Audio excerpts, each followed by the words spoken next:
Amém. Cumprimento novamente todos que estão assistindo com a paz do Senhor. Sou muito grata a Deus pela oportunidade de estar aqui na casa dele. E muito mais grata ainda a Deus porque de estar aqui nessa situação, porque a gente não está sendo impedido de estar aqui na casa do Senhor. Muitas pessoas que estão assistindo. Mas, como a irmã falou aqui, tudo está no controle e nas mãos de Deus. E Jesus está no barco, como Yara louvou. E quando ele chega, algo de novo acontece. Então, assim, você que está assistindo essa live, que está desesperado, que está achando que a situação é difícil, está se sentindo fraco por não poder vir à igreja, porque sabemos que é uma batalha espiritual tão grande. Servir a Jesus, ser um verdadeiro cristão, ainda mais numa situação dessa é mais difícil ainda. Mas não abandone o barco, porque Jesus está no barco, e se ele está nele, algo de novo vai acontecer. Amém? Então, novamente eu vou ler o que eu já tinha lido, mas só para fixar. Em Atos 3, a partir do versículo 1.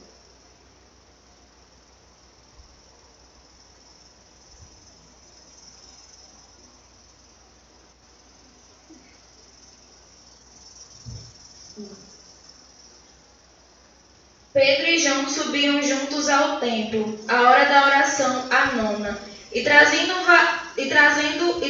um varão que desde o ventre da sua mãe era coxo, a qual todos os dias punham à porta do templo chamado Formosa, para pedir esmola aos que entravam. E ele, vendo Pedro e João que iam entrando no templo, pediu que lhe desse uma esmola. E Pedro, com João fitando os olhos nele, disse: Olha para nós.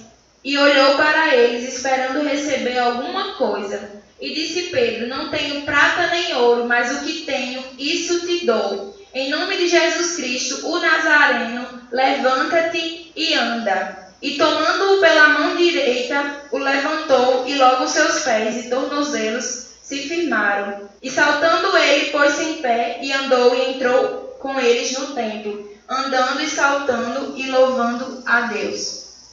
Amém. Eu pretendo ser bem objetiva. Eu sou bem objetiva. Em relação a esse texto, eu queria falar que esse texto é um texto que fala comigo há muito tempo. E eu fiquei, quando recebi o convite de ontem, eu fiquei, que palavra eu vou levar? E eu fiquei entre uma e outra, e eu preferi esse texto, porque esse texto é um texto que fala justamente do início da igreja.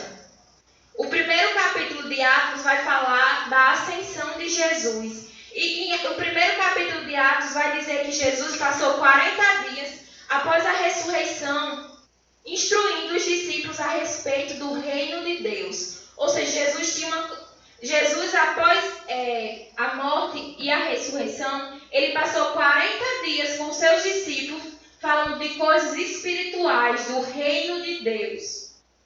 Aleluia. E Jesus disse a eles, aleluia, que eles ficassem em Jerusalém esperando o que o Pai havia prometido. O que o Pai havia prometido? Aleluia, o Espírito Santo. Porque Jesus subiria, aleluia, mas quem ficaria para auxiliar era o Espírito Santo agora.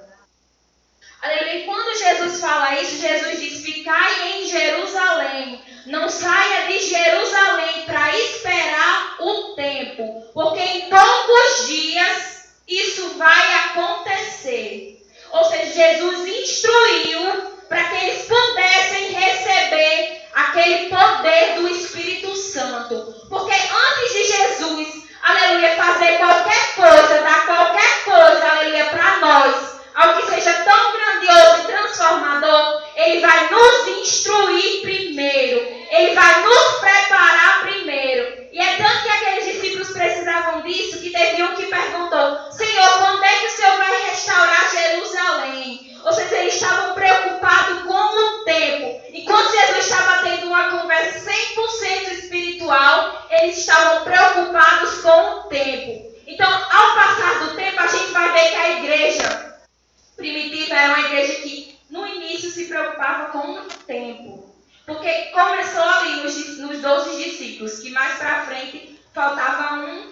substituído, que no caso foi Judas.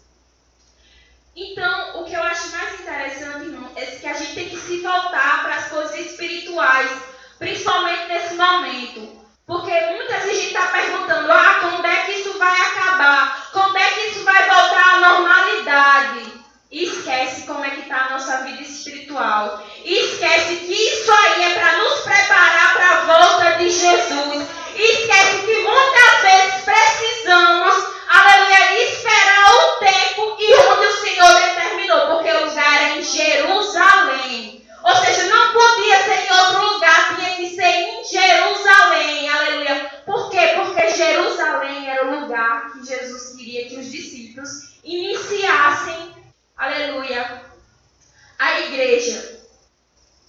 Então, o que eu acho mais interessante é que Jesus só operou porque foi em Jerusalém. Ou seja, se você fica no lugar, se você permanece no lugar, aleluia, e se você é obediente a Deus e esquece do tempo, Jesus opera.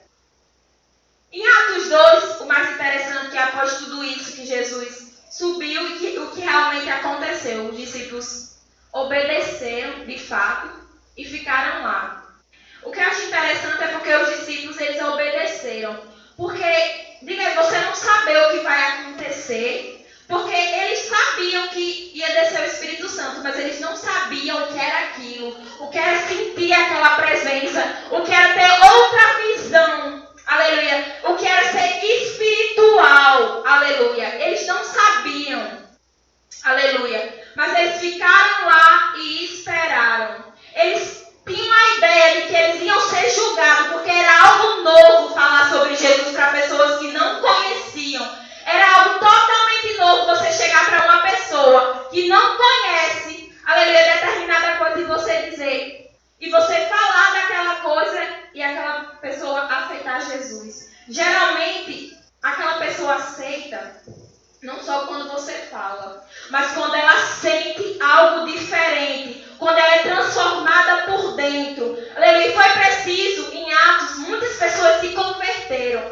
mas foi preciso que eles vissem, aleluia, quando estavam todos reunidos, a descida do Espírito Santo. Então foi preciso que aquelas pessoas vissem, aleluia, que eles estavam falando na língua de um do outro, porque Jerusalém é o centro do mundo. E lá passavam muitos religiosos, lá passavam pessoas de tantas culturas diferentes. E eles tinham. Imagine aí, o texto vai dizer em Atos 2 que aquelas pessoas ficaram maravilhadas e tiveram muitos que zombaram. Os discípulos eles esperaram tanto por aquilo, ainda tiveram pessoas que zombaram. Sabe por quê? Porque tem muita gente que não está preparada para ver o que Deus fez na sua vida e nem vai entender o que Deus quer fazer na sua vida. Aleluia. Então é isso que, irmãos, que eu queria falar. É exatamente isso, é você entender, aleluia, que tem muita gente que apesar de você fica frustrado. Eu já falei de Jesus e muitas pessoas não o aceitam. Ou tantas pessoas já pregaram sobre Jesus e tem muitas pessoas no engano. É exatamente isso. Tem muitas pessoas que não entendem, aleluia, o que Deus faz na sua vida. Teve muitas pessoas que ficaram zombando, aleluia, dos discípulos que estavam falando em línguas. Então, irmãos, é justamente isso. E no capítulo 3, o que eu acho mais interessante é que foi um processo ao processo, a igreja. No capítulo 3, aquilo vai se cumprir. Porque o Espírito Santo foi manifesto naquele momento que Pedro chegou lá e disse, não tenho prata nem ouro, mas o que eu tenho eu te dou. E aquele homem foi curado. Aleluia. Então Jesus, ele foi aos céus, mas ele deixou o Espírito Santo para auxiliar. E o texto vai dizer, irmãos, o capítulo 3 de Atos, que existia um homem coxo desde nascença, desde o ventre da mãe, aquele homem se encontrava ali, ele era coxo e tinha, não diz quantas pessoas, quem era a pessoa que colocava ele na porta formosa, que era uma porta muito grande e diferente das demais. Então, o que eu acho mais interessante é que aquele homem, ele nasceu daquele jeito, e isso Sabe o que isso me diz, irmãos? É que muitas vezes a gente acha que a forma que a gente nasceu, o lugar que a gente nasceu vai determinar quem a gente é. Sabe por que muitas pessoas não aceitam Jesus? Porque estão enraizados, achando eu não tenho jeito mais, eu sou de um jeito, eu não tenho jeito, mas eu sirvo um Deus que salva prostituto, que um prostituto vira um pregador do evangelho. Eu sirvo um Deus, aleluia, que tira uma pessoa das drogas e aquela pessoa louva o nome dele, prega a palavra dele e larga aquela vida. Não é porque você nasceu, aleluia, na bruxaria que você vai ser macumbeiro, não. Não é porque você nasceu numa situação, não é porque aquele homem nasceu enfermo que ele ficou o resto da vida enfermo. Porque uma hora, aleluia, o Senhor chegou na vida dele e ele foi curado. E o que eu acho interessante é que aquele homem estava ali na porta e o texto vai dizer que Pedro e João iam para a hora nona, que era a oração da tarde, de 3 horas da tarde, e quando eles chegam, eles se deparam para aquele homem, e eles pedem que ele olhe para eles. E aquele homem olha para eles, achando que ele vai dar algo, achando que ele vai dar alguma esmola para ele. Eles podiam, achando que o que ele teria era algo momentâneo, mas com Deus não é assim. Porque talvez se eles tivessem dado dinheiro para aquele homem, eles não tinham dinheiro, mas se eles estivessem naquela situação, eles iam dar o dinheiro e o dinheiro acabava e ele ia continuar na mesma situação. Mas como Deus deu a cura a ele, ele agora podia trabalhar de outra forma para conseguir aquele dinheiro. Sabe por quê? Porque o meu Deus, ele faz por completo quando ele quer. Aleluia, meu Deus, ele faz por completo e além daquilo que nós imaginamos, aleluia. Se você está pensando que Deus vai dar aquilo, o suficiente, aleluia, aquilo que você quer, não, Deus vai dar aquilo que você precisa. E o que você precisa é muito mais além do que você pode imaginar, aleluia. E o que eu acho interessante é que o homem foi lá e foi curado. E o texto vai dizer que quando ele foi curado, ele ficou muito alegre e várias pessoas que viram aquilo glorificaram ao nome do Senhor. Porque antes aquele homem, o texto vai dizer que ele era conhecido como um homem qualquer que estava na porta, um mendigo qualquer que estava na porta do templo, um coxo para pedir. Mas agora ele ficou conhecido pelo milagre que Jesus tinha feito na vida dele. Porque quem via antes dizia, eu acho que a pessoa que viu ele antes dizia, mas esse homem não era coxo? Como é que ele está assim? Então, o que eu quero dizer é que é muito mais importante o que Deus faz na sua vida do que o seu passado. Tem muita gente largando o que Deus faz, aleluia, para ficar com o passado. Tem muita gente largando aquilo que Deus deu para ficar com o passado, mas aquele homem ele foi reconhecido pelo que Deus fez na vida dele. Você só é reconhecido pelo que Deus fez na sua vida. Você só é reconhecido porque Deus fez. Aleluia, se você estivesse no mundo, você seria um qualquer, como qualquer outro. Aleluia, e o texto vai dizer mais para frente também que Pedro disse que diz às pessoas, por que vocês estão assim assustados olhando para a gente? Vocês acham que foi da gente que saiu isso? O que Pedro queria dizer, eu não tenho nada de mim. Tudo que aconteceu aqui foi feito pelo Senhor, aleluia. O que Pedro queria dizer, eu reconheço que eu sou apenas usado e quem faz é o Senhor, que eu sou instrumento na terra, que muitas pessoas têm que aprender, aleluia, que elas são apenas instrumentos e não estrela. O que muitas pessoas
aleluia, ficaram maravilhadas com aquilo.